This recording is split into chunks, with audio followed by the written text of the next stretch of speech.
All right, everyone, thank you for joining to one of our next webinars from our ECU360 team. I'm very happy that you found the time today to log in and listen to our webinar, what we have to say. It will be very interesting. This is actually a webinar on the study that we conducted among freight forwarders on what the opportunities are in the new normal post the pandemic. And we'll present the findings. Before we go into this, I like everyone to make sure that we have some polls and questions prepared, that you're also logged into your LinkedIn account, as this will be somewhat interactive. And also, if you have any questions for us in the meantime, you can post them in the Q&A section, and we will pick them up during the webinar. So to make this a little bit more interactive. Before I go into any topic, I'll like to introduce you to a very special guest. I'm not only happy, but actually proud to have Eric Johnson here in the call. He is probably the person in our industry that covers the logistics and the technology sector combined, not only on a macro level, but has also quite in-depth detail about what has happened and what's happening currently now. And so I'm very, very happy that we're able to win him over to go through these webinar with us. And thank you, Eric, for joining us. One fun fact I didn't know is that you actually got a degree in the UK. And the second thing is that Eric, actually, we're a global company as ECU with a strong presence in India, and Eric is actually, in fact, by chance, also in India. So thank you very much, and welcome, Eric. Thank you, Philip. Really appreciate the opportunity to participate in this, and thank you to the whole ECU team for having me and involving me here. Yeah, both those things are very true. I got my postgraduate degree in the UK and met my wife, who's from India, in the UK during that degree, which is why I often travel to India during the summer and work from here. So that's why I happen to be in India at the moment right now. So really glad to be joining. Okay, great. So good. So let's step in.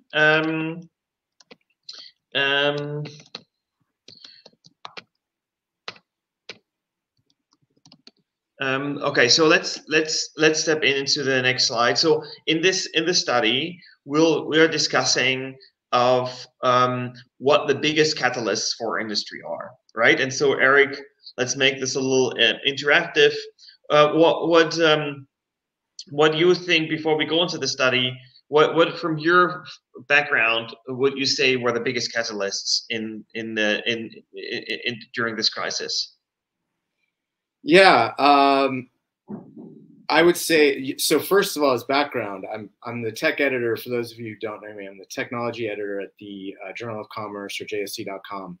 So I spend literally every working moment, and probably beyond that, thinking about this stuff. And one of the big sort of buckets of focus for me is freight forwarding technology. So, I'm thinking about what's sort of the incumbent forwarders are doing, what incumbent technology providers are doing, and this whole new crop of companies that's emerged over the last decade, what they're doing. And I was thinking about that prior to the pandemic, obviously thinking about it all through the pandemic, and now as we're sort of like getting into a new phase of whatever this is becoming, endemic or post-pandemic or still in the pandemic, what next, right? So in terms of catalysts, clearly the sort of upheaval of normal demand patterns through transportation networks completely out of whack, huge increase, albeit maybe transitory, in e-com spending, at least, you know, beyond what the trend line had been in growth. Obviously, a whole bunch of sort of mismatched production as it correlated to what people needed at various phases during the pandemic. It went from obviously needing a lot of medical supplies and critical kind of hospital type products to everyone needed to redecorate their house and renovate their house and those types of products to, you know, it fell into a pattern of, you know, buying stuff as sort of entertainment, and almost, at least in developed markets. So those, you know, those I think were the big three sort of macro catalysts. Within that, what you had was a whole bunch of companies grappling with what a new form of working was. So everyone distributed, remote, not just a few people, not just some, you know, contract employees or you know, some part-time employees, but literally the nerve center of every company was split apart and had to coordinate like we're doing right now through our laptops. So what did that mean to sort of digital adoption, system adoption, software investment? Those, you know, those types of things. And it's far from uniform, right? If you slice and dice the industry by type of forwarder, type of, you know, size of forwarder, where their geographic footprint is, you're going to get very different answers even within those cuts, right? So those are, I think, the big catalysts, right? This push of digitization that was happening in the background and got accelerated, you know, a huge growth in e-com and what that meant from a rate perspective, and then really quirky demand patterns that were unlike anything we had seen historically. Yeah.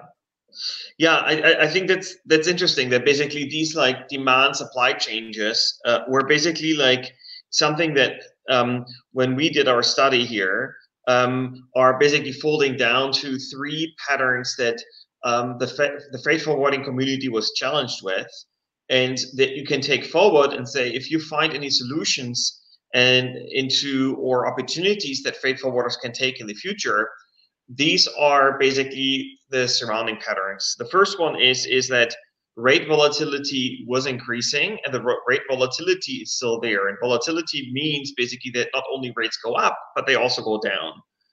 And the interesting piece, and we'll see it later in the slides, is that it's for the shippers that they have to account for additional risk. Meaning, if I have to ship goods, that the cost of the downside risk I have, right, or that I need to manage, is basically like almost an unlimited cost for shipping. Unlimited in a way that I've never seen it like this before. And the freight forwarder, that's the interesting piece, has the same risk, although they're basically a non-asset broker, where basically they would swing with it, but still they are completely, because of rates that are provided to customers with longer rate volatility, or basically the scenario that they're just can't get capacity. They basically, this rate volatility is something that freight forwarders have managed and need to manage going forward. The second thing is the predictability, and predictability is, we see this was visibility is still number one topic, and we still see this not fully resolved. I mean, there are companies that basically provide visibility, but still there are basically these like pieces. It's not the entire supply chain, but these pieces that need to be stuck together. And especially with like disruptions we see now in Europe, for example, we see on Wednesday in the air cargo market, Frankfurt canceled almost all flights, and in Munich because of ground crew striking, right? Like, especially in those situations, you need to have a better visibility where your goods actually are and what happened to them in order to provide for your customer supply chain. And third one is basically data reliability that comes a little bit into predictability. Is basically, even if I have the data, what does it mean? Can I actually rely on this? And we've seen this quite often, that basically we receive status updates from carriers that are saying, look, your shipment has, or the vessel has arrived, but actually through other data providers, we know that the vessel position is still outside the terminal, right? And so you can take these three elements and say, okay, if we find solutions around these three, this is something that will provide value to my customers, to my shippers as a freight forwarder, right? So does it, but before we go this way, maybe we will go deeper into this. Maybe we take a step back and go through the study, right? What do you think, Eric? Should we? Yeah, absolutely. I just wanted to add one point on the rate volatility thing. I mean, you and I have talked about this in the recent past. The volatility used to go within a certain band, right? And what we used to think of as sky high rates, obviously, are now like lower than what the lowest rates are at this point, right? So the whole band of what that volatility looks like is so much bigger. And I think the forward community beyond tech has to grapple with the reality that a lot of products were developed with the cost input of ocean freight at a certain level within that band that had been historically to this day, right?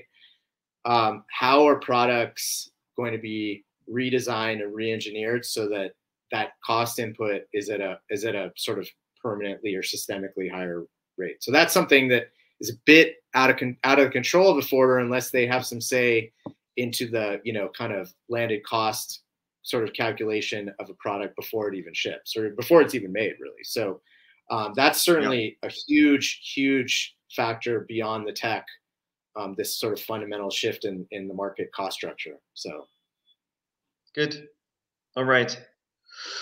So Eric, should we look into a little bit the survey? Yeah, absolutely. So I'm curious, who exactly made up this survey? Kind of like, what can we break down a little bit of who exactly you went and got responses from? Yeah. So what we've done in total, we've surveyed over 800 freight forwarders, and what we've done is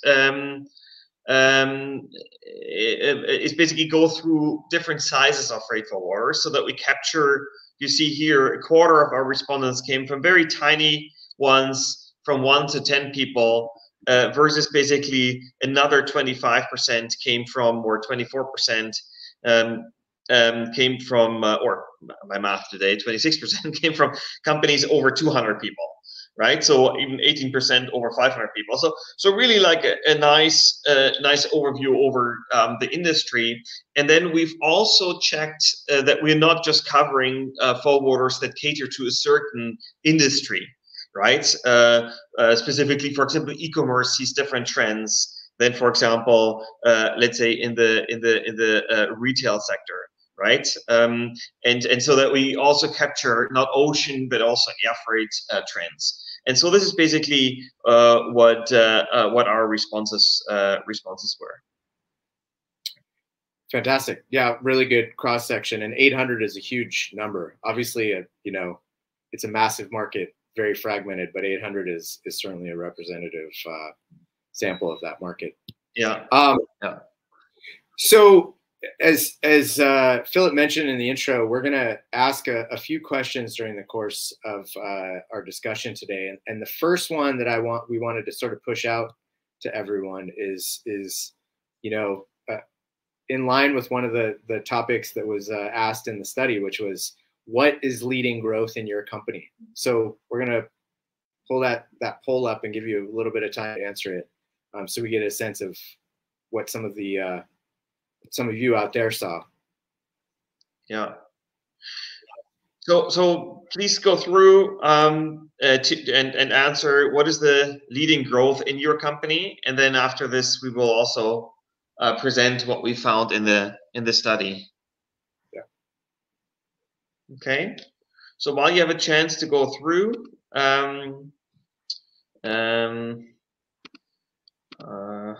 then we can go to the next slide and already suggest our growth drivers that we saw in the survey.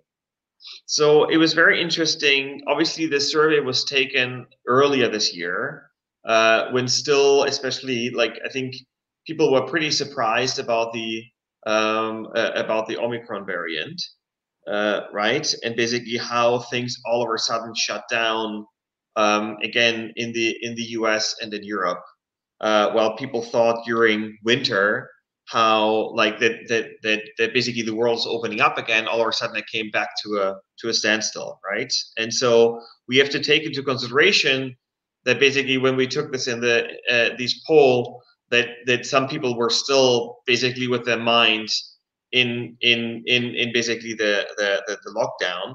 However, the growth driver were to a quarter people answered new customer acquisition and growth due to increased margin, with through increased prices, or both. So 60% of the companies that we've interviewed were able to either grow with a margin because of the increased prices, or through new customer acquisition. Especially this new customer acquisition is an interesting part because rate volatility opens up, or any kind of like this crisis has opened up to find new customers for for the people that we surveyed.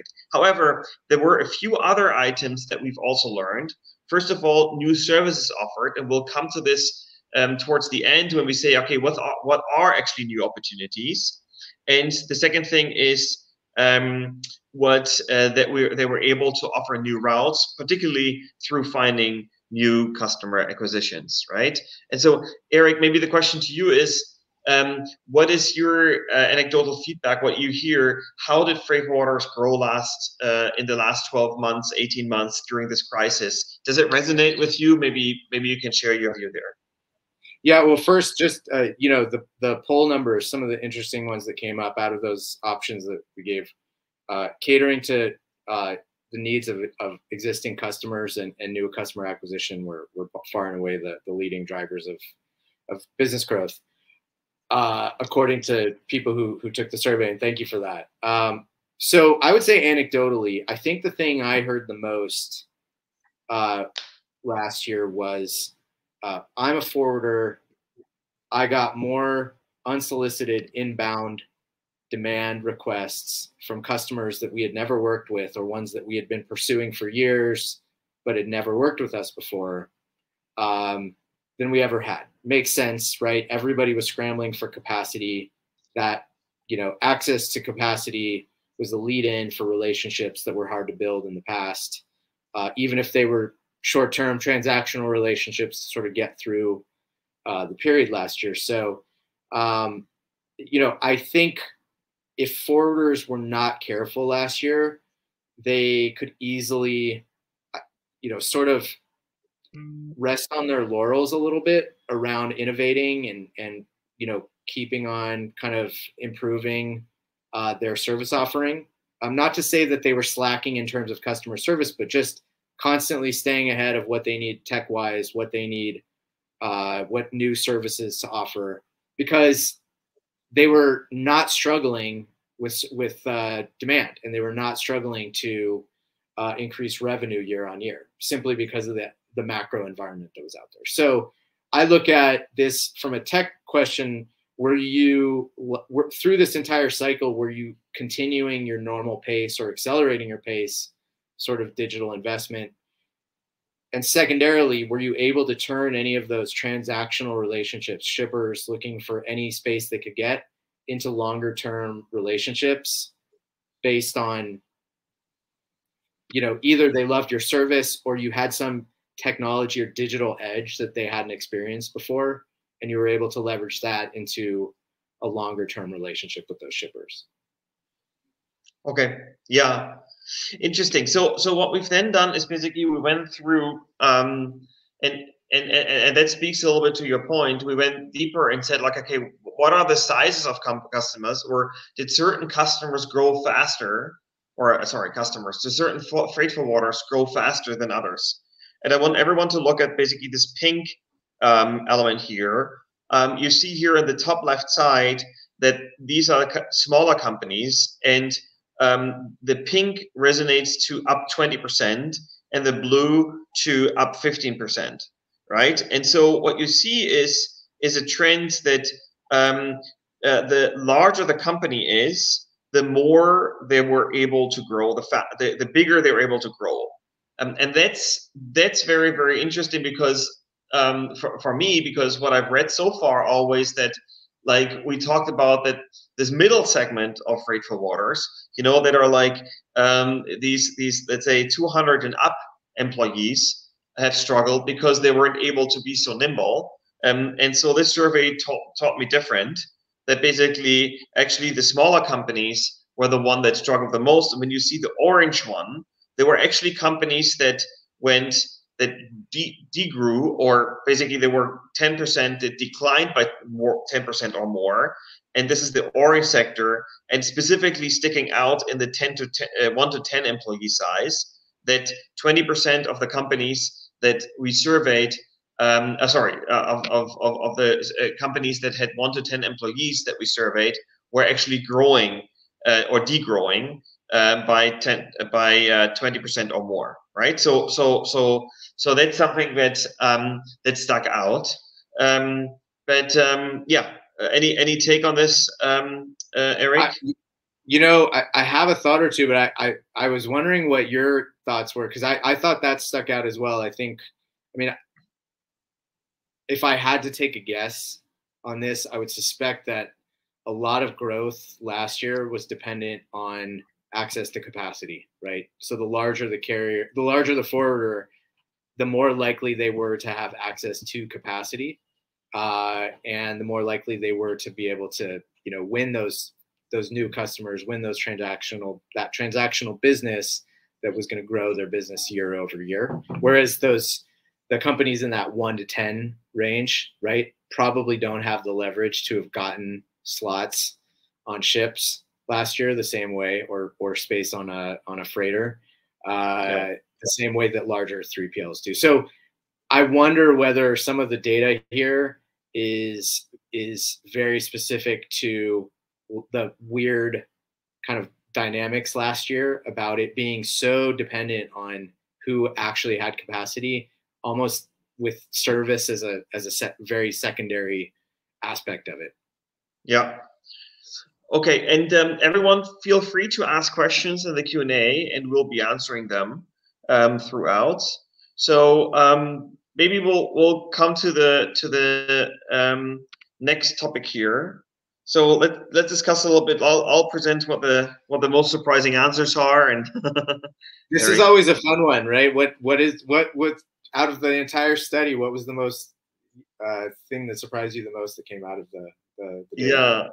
Yeah. So what's interesting is that and that comes into the main topic of this webinar here, is how do we go into the future, right? And so what are the opportunities in the future? What are the challenges in the future? And so basically, this is basically what we're going to discuss for the remainder of this webinar. So keep asking questions. So the over 800 freight forwarders that responded to our survey said that the future of booking the services will be digitally, meaning either through a user interface, through a web page, or it will be through an API EDI. So 87% said this is the future.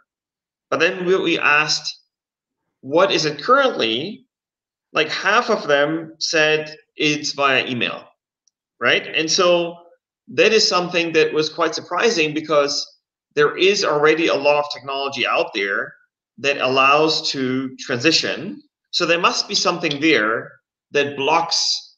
If it's not technology, what is it that basically blocks freight forwarders, or in generally the industry, the air and ocean freight industry, to go digitally in terms of coding and booking, right? And so, Eric, do you have any guess? What do you think that is?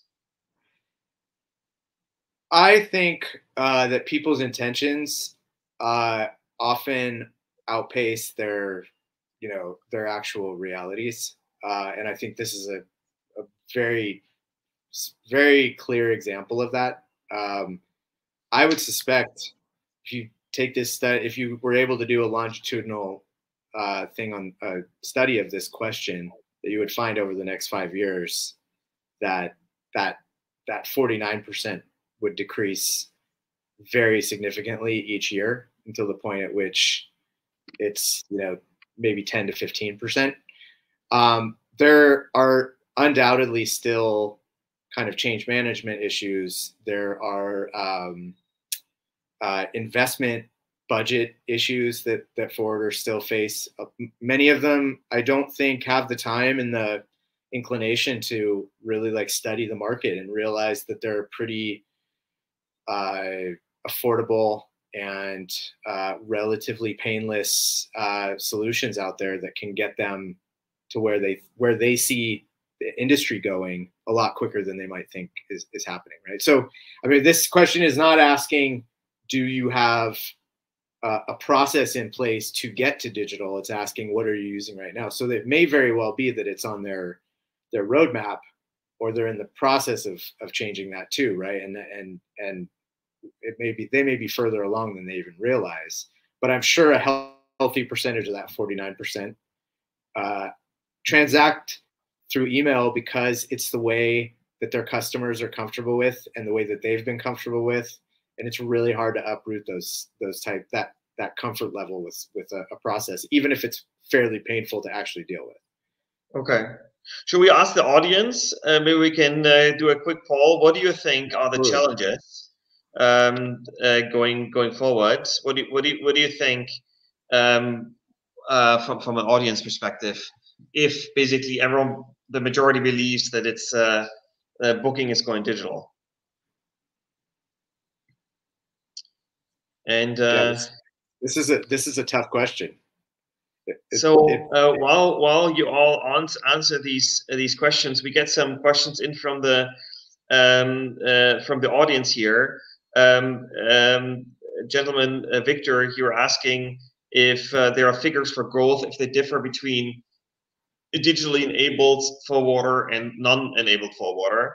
I don't think we have it broken out like this, but it's definitely anecdotally that those who are prepared already to prepare quotes, bookings, and so on instantly, or at least near time to customers, will be the ones that are growing faster, because this is the interest that's coming up from shippers, right? So Victor, we don't have, but it's a good item to maybe bring it up in the future. I think there is a gentleman from Rwanda. Thank you for tuning in from Rwanda. By the way, we have quite a big audience. I counted. We have an audience from 120 different countries that are attending this webinar today.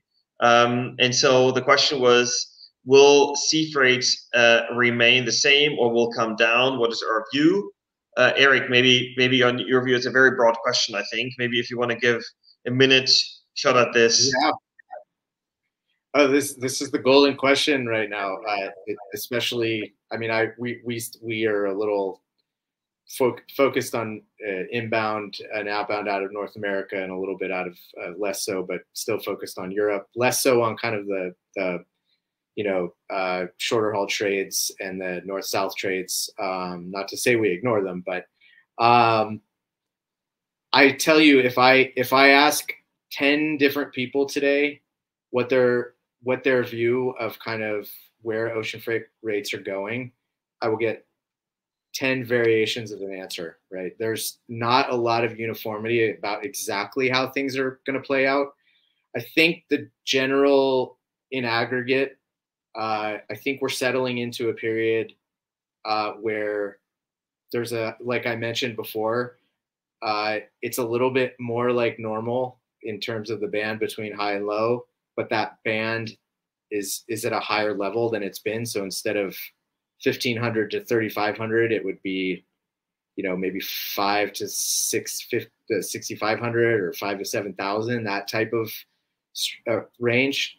It's clear that rate spot is going way down, but a lot of shippers, especially into North America, booked contract rates this year for most of their allocations, and they are very on the fence about breaking those contracts to go fishing on the FAK market, simply because they poured a lot of blood, sweat, and tears into getting the allocations that they got this past year. And is it worth it? You know, what's the threshold to go below where spot needs to go below your contract rate to make it worthwhile to kind of abandon those? Because what if the market turns, right?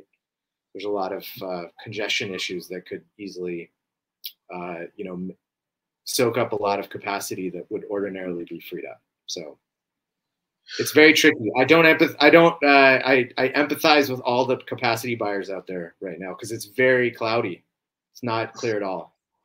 Yeah.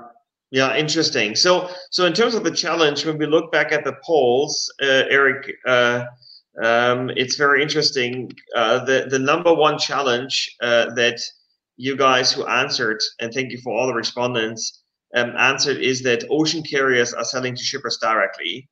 And almost the same amount answered that the efficiency in operations, which basically speaks for the margin, are the biggest challenges. And that's something similar we saw, is basically the cost of container and containers and their unpracticability, which speaks like indirectly also for the efficiency in operations.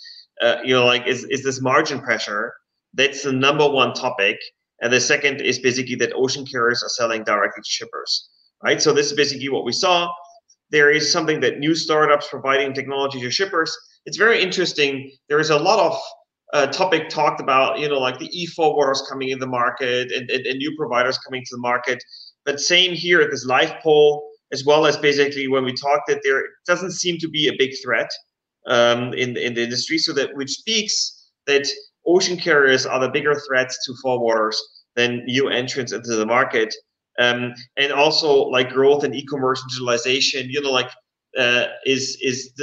freight forwarders seem to be able at least to keep up with this, if they basically get a hand on the container prices, the efficiency, and basically able to deal with carriers, right? So should we go to the next topic, Eric? Absolutely. All right.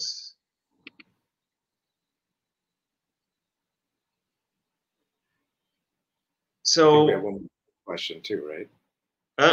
Oh, okay. I think we wanted to do a little bit of a poll here, right, Eric? Is that right? That's right. Yeah. Okay, right. Good. So since you had a lot of we wanted to make it a little bit interactive, and so the next poll we wanted to ask you, the listeners, is how the future of booking services looks like. We already said like that 87% meant digitally. But basically, what is it that basically specifically is the booking services? And so there will be a poll coming up now, and it will guide you to LinkedIn, so that basically these answers can be either now or later be answered on LinkedIn. But a little bit in the interest of time, I wanted to jump into what the respondents said in the survey that we've surveyed. And it's very interesting is that specifically the smaller freight forwarders said, again, this is basically coming through digital means. We need to be ready to book our services, to offer our quoting and booking online, versus basically the larger companies said they still believe to this to a certain extent. And so basically you see a trend there coming from the participants across different segments of the future of booking is digital, right? So Eric, any anecdote you've heard maybe from any forwarder there's like what they believe basically this is taking them into the future? Well, you know, I think about what you said earlier about how that sort of mid-tier forwarder is often seen as the one that's most exposed to the dynamics that are going on in the market, right? The large forwarders are really well capitalized. They have name brand recognition. The smaller ones are a little bit more nimble. Even if they have less leverage, they're able to decide on, oh, I want to use that tool today. If I have the budget, we can do it. We can get it up and running, you know, starting tomorrow. And I think this bears that out a little bit. I think when I think about the range of solutions that are in the market, most pure technology providers tend to either be aiming at the enterprise level or at the long tail, right? It's hard to navigate, at least initially in your journey as a software provider, being able to cater to all of those. Some have tried to have, entry level, freemium, kind of up and coming forwarder and enterprise grade kind of products. It's tough to like satisfy all of those segments, right? So it seems to me that a lot of forwarders are targeting one segment or the other. That mid tier, because it's a little bit hard to categorize. Their needs can be quite different from one another, right? You might have a one that's way advanced in one area and a little bit behind in another, and it's a mirror image at another forwarder that same size. It can be hard to cater to that part of the market. There are some, right, that are focusing very much on that part of the market. But I think what you're seeing here is that big middle part of the market, where a lot of the numbers, in terms of the numbers of forwarders that are out there globally, they either are not sort of adapting to this environment that you've talked about, or they just don't see the same types of solutions available to them that are available to the tail and to the enterprise level. Yeah. So here's a question out of the blue to you, Eric. Yep. Like in other markets where you see services, you have subscription models, right? And I think like there was definitely a bar conversation at multiple times so far. What do you think about as subscription services in logistics, or basically in international freight? Oh, it's a great question. That's a webcast unto itself, probably. Well, so I think what I've heard a lot is that the providers, especially before they find kind of that classic product market fit, and even sometimes after they know their product is needed, they struggle with how to price it. I mean, I think it's rare to find a company these days that's just starting up and doesn't have a SaaS model, right? But how do you price it? Is it based on your customer's volume? Is it based on number of seats? Is it number of transactions or number, right? Like, or is it a flat kind of use it as much as you want, but this is the rate? Or some hybrid of those, right? You sometimes see a combination of seats and transactions. And so I personally think that is a good way for that mid and lower tier to get really, it democratizes access to technology in a way that hasn't been there for them before, right? Like the bedrock kind of technology vendors that cater to the forwarding industry, those are not inexpensive systems. They take a really long time for a forwarder to justify investing in, especially on the smaller end. And the buying power on the upper end of the market, has sort of precluded the lower end of the market from keeping pace. And that's, I think, big picture, what's been really interesting over the last few years and it's not just sort of pure software vendors. It's also, 3PLs that are offering their, kind of portals and partner services to that group as well, right? So there's entry points. I think you have to be open to a bunch of different types of pricing as a buyer, and experiment and push and pull, right? Ask the vendor, like, this doesn't work for us. Can we talk about a different way of pricing this that works according to our business? I think there's a lot of malleability there. Yeah.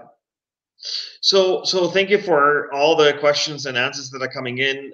Peter, I'll take up your question in a little bit about what the impact of how can freight forwarders still play a critical role in supply chain management. Let's take this up towards the end.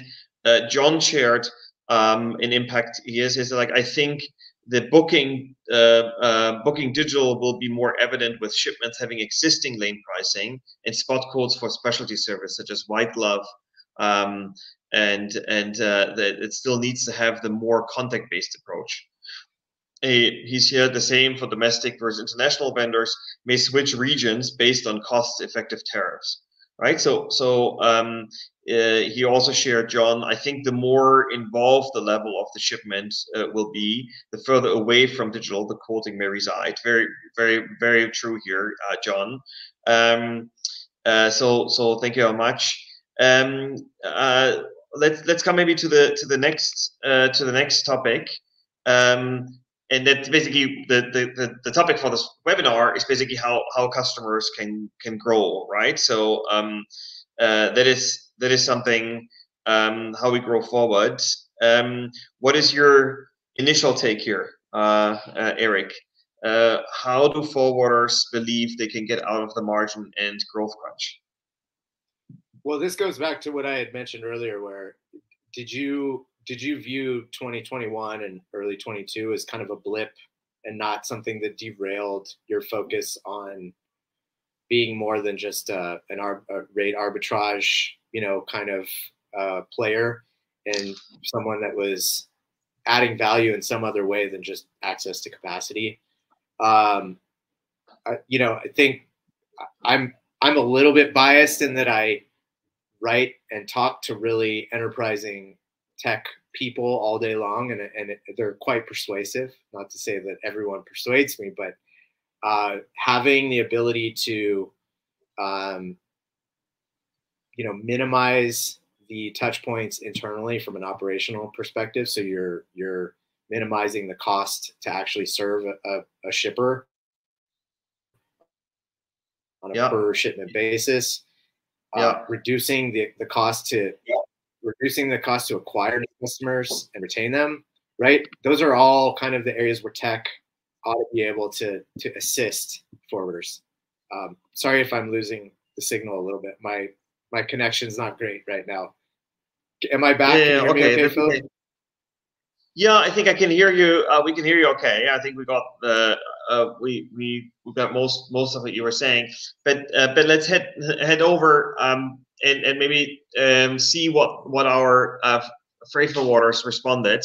Again, over 800 people responded to this question, and very interesting. Again, the number one answer here was, if I'm able to provide more visibility to my customers, tracking solution, etc., and if I'm able to do the quoting and booking online, this will allow me to get out of basically this capacity pricing crunch. And that's a very, very basic layer of services that customers offer, right? And so, Peter, to your topic of like, you said in today's world where container lines are increasingly becoming more of an integrator, for example, Maersk or CMA, how can freight forwarders still play a critical role in supply chain management, and what should they be their unique selling propositions?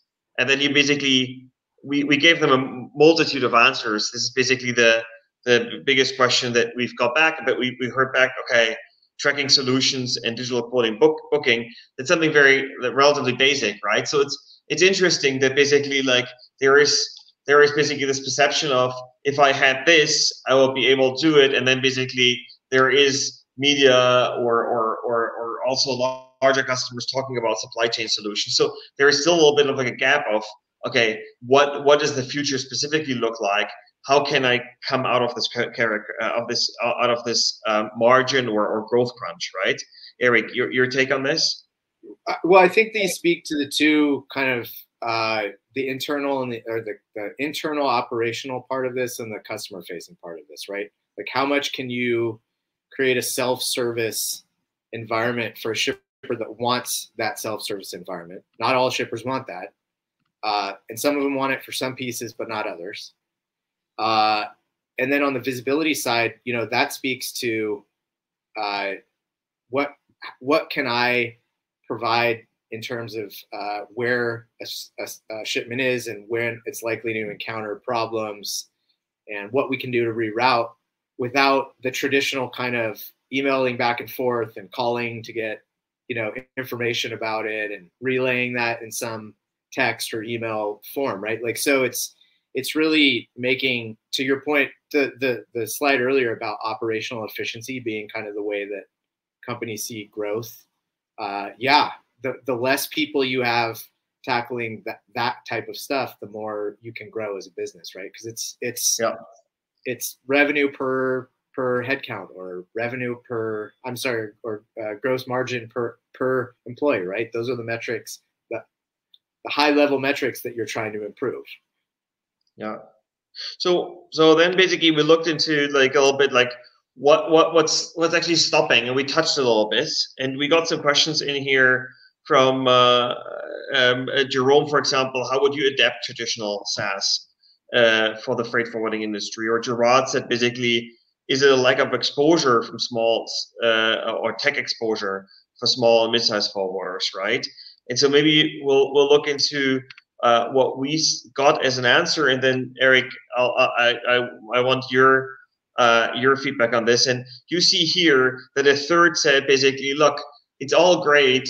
I want to be more offer more visibility. I want to offer more digital booking coding, and maybe even to see at Peter's point, I want to offer a supply chain solution, but the cost is preventing me, right, to do this. That's number one. And cost can be anything from cost for the application itself to also cost of the software, right? And so the second thing is basically, or the second thing was here, the right partner. And that's a question we get very often. And I wanted to open this to everyone here in this audience, finding the right partner. And often I have the feeling that we're staring with like a deer in headlight. We're saying, okay, there are so many solutions, tech solutions out there. What is the right solution to pick, right?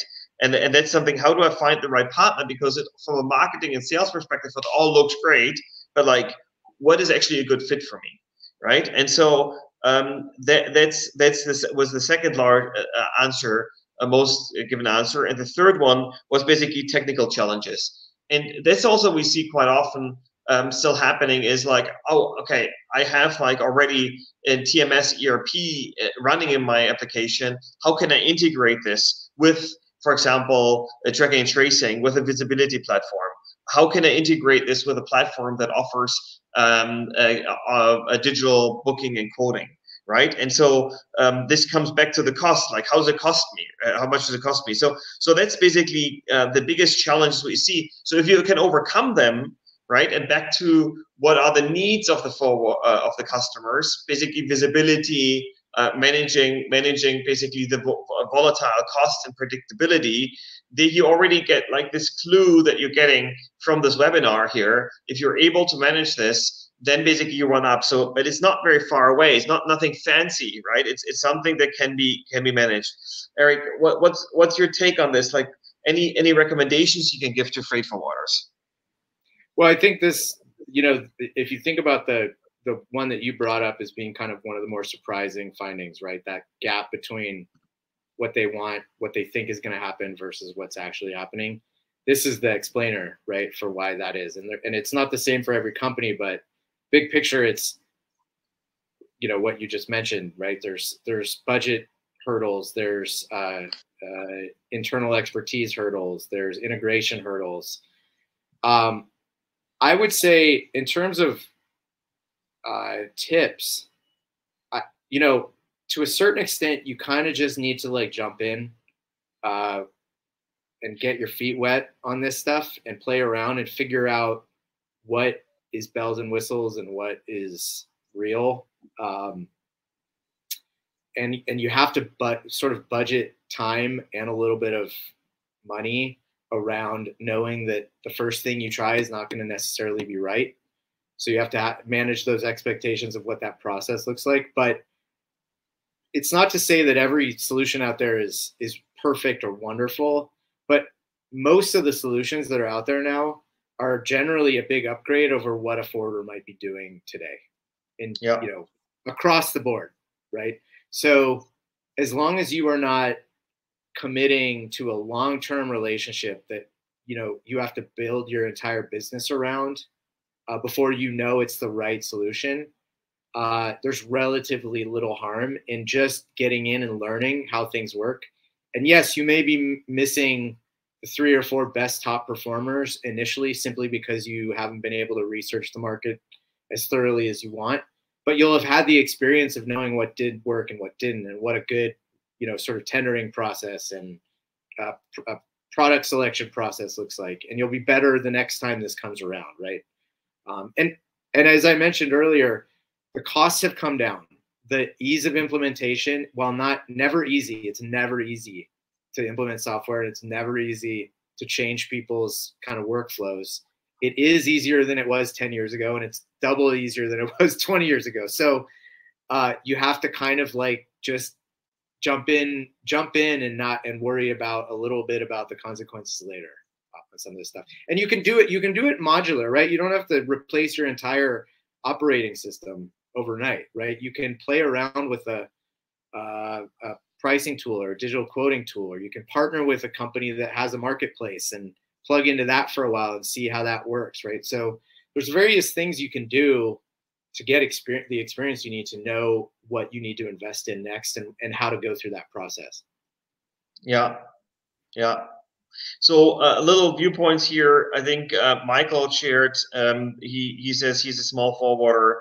He says the platforms of the ocean carriers, the shipping lines, and VOCCs are often geared towards the carrier's needs and not overly user friendly, right? So like it's often, I think also what is said is like it's great that they have it, but it makes their life easier, not mine, right? And so and so that also like then is basically taking away trust of basically how can you actually trust them and it's not benefiting them. So he says like it takes a little bit to learn the platform. So there's still a long way to go. And this is obviously a turnaround, an opportunity for a lot of freight forwarders who are saying like, look, I think the game is still open, right? Everyone can still win in this. And when we come, also a little bit of interest of time here, to basically the last question that we had prepared for today is like, if you're able to provide a better experience for your customers digitally in terms of quoting, booking, if you're able to provide additional services for through tracking, tracing, visibility, how much additional can you make per file? And we've asked this again to 800 freight forwarders, and the interesting answer was basically that over half said it's somewhere between $10 to $25 a file. More than 3/4 said that it's somewhere between $5 and $25 a file. So imagine your gross profit and you're saying, hey, I have some solutions, I can make more either on the gross profit side or basically on the efficiency side, simply because customers don't come to me to quote, they do this online, or vice versa, right? And so that was an interesting finding. We gave some other solutions here, also of $100, $200 file, and people also answered this, right? So there is an opportunity, quite some opportunity in there, right? So I think the interesting question would be, where does that margin come from? Does it come from being able to charge more for a premium or a better service, differentiated service, maybe is a better way to put it? Or does it come because you've become more efficient on the operational side and you can eat that lower margin because you're expanding it on the cost side, right? So yeah. So Hassan, you have been waiting from Tunisia. Thank you for logging in from Tunisia. You've been waiting quite patiently here for your question. Your question was basically, do you need to be a freight forwarder to be in freight forwarding, or can you get into the freight forwarding industry without a major in freight forwarding? I think most countries don't have a major in freight forwarding, so you see what you can make here in terms of profit, and I think you can learn it on the spot. It's a lot of hands-on. Learning. I think that a lot of us and a lot of people in the poll and in the webinar have gone through. So thank you for asking these questions. So the last topic I wanted to touch base, and I have a little gift at the end for you. So stay tuned for the last 5 minutes. Eric, what is the last advice you want to give freight forwarders they should do right now after this call? Ooh, good question. Well, I think the easiest thing to do, and something that I suppose most of them are doing, whether they're doing it in a formal way or a more of a sort of ad hoc way, is you should be doing this same type of exercise that ECU's done for your customer set, right? Like, find out exactly what they want from you, and then then you need to sort of map out your existing systems, map out your customer base, and map out and sort of create a priority list for where you need to focus whatever investment budget you have, right? So there may be, I write a lot about digital quoting and visibility and, the procurement end. That may be something that your customers are very happy with you with right now, and they just want like you to have a plugin for a digital customs broker, right? And that's their key kind of missing piece right now. Or they just want a cleaner invoicing kind of process, right? So you need to understand, you need to map where you are focusing your tech investment against what your customers want and expect from you.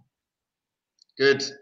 Well, thank you, Eric, for your time, your wise words here, and your anecdotes, your insights. As I said, Eric is probably the person in our industry that has an overview from a macro level, but also depth level, in connecting tech and logistics. So the little gift I was promising you is that in the next days, probably tomorrow, you have the results of this survey as a white paper in your inbox. Everyone who signed up will receive this automatically into your inbox.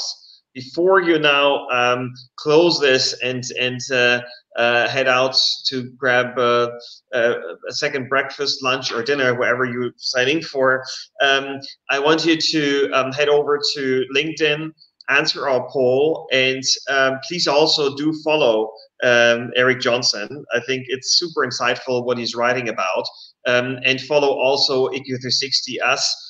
We're if we are only half as insightful as Eric, we'll be proud of it. But please do follow us on LinkedIn so that basically we can stay connected in the future. I thank everyone for attending here at the webinar. I hope to see you very soon. We continue to do research in our industry, and please come to us for any questions, specifically for questions that have been discussed here in the webinar. We're happy to answer them individually. All right, thank you, Eric, and thank you everyone else. Thank you, Phil. Thank you to the ECU team.